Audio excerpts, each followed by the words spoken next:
I just had a really good meeting. So I've talked a little bit, and you've probably seen some of the videos about planning gain.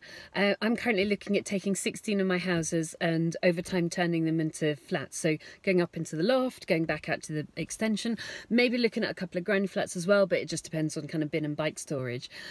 And what was lovely, Connor, who's worked with our business for 2 summers in a row, last year he worked in the lettings department, this year as a second year architect student, he did half of his year's placement with us, kicking off this project, and then he ended up, we chose the architect, and then he ended up getting a job with that architect. So I met up with them. They've done the surveys on 5 of my houses so far. 4 are to turn into...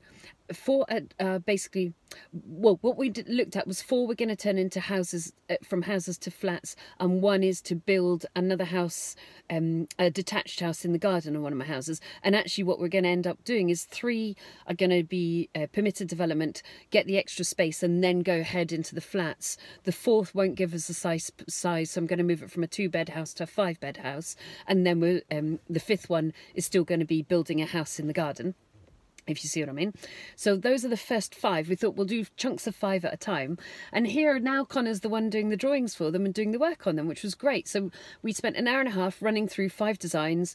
I go to America in 2 weeks' time. So we got a deadline for those guys to finish those plans to get the new build house in the garden, the 4 lofts, a permitted development, and whatever extension we're doing out the back in 2 weeks' time. Basically, how to make £1 million, which is astonishing, isn't it? I mean, once you've built property, then your jigsaw's to see how can you make more out of the properties you've got. So by doing 16 houses to flats, this doesn't include, by the way, the extra new build. So take that out, because that's creating another house at probably about 200 grand, which the land's free. So it's just the build.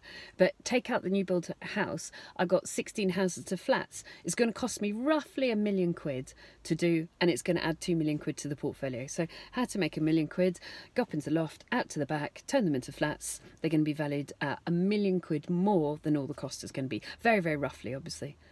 It's not bad, is it? By using kind of an architect's intelligence, by the fact that an urban flat or an urban house made into a couple of flats is worth an awful lot more than the house itself, plus the cost to turn it into flats. And of course, more and more people are wanting flats. So for me, it's kind of I mean, clearly I don't look old enough, thank you people, but it is clearly my retirement plan. I run very, very high cash flowing HMOs, but I'm kind of really interested in travel and exploring the world and doing lots of things and doing all my online stuff for you guys, like wherever I am, and you know, beach, laptop, all that stuff.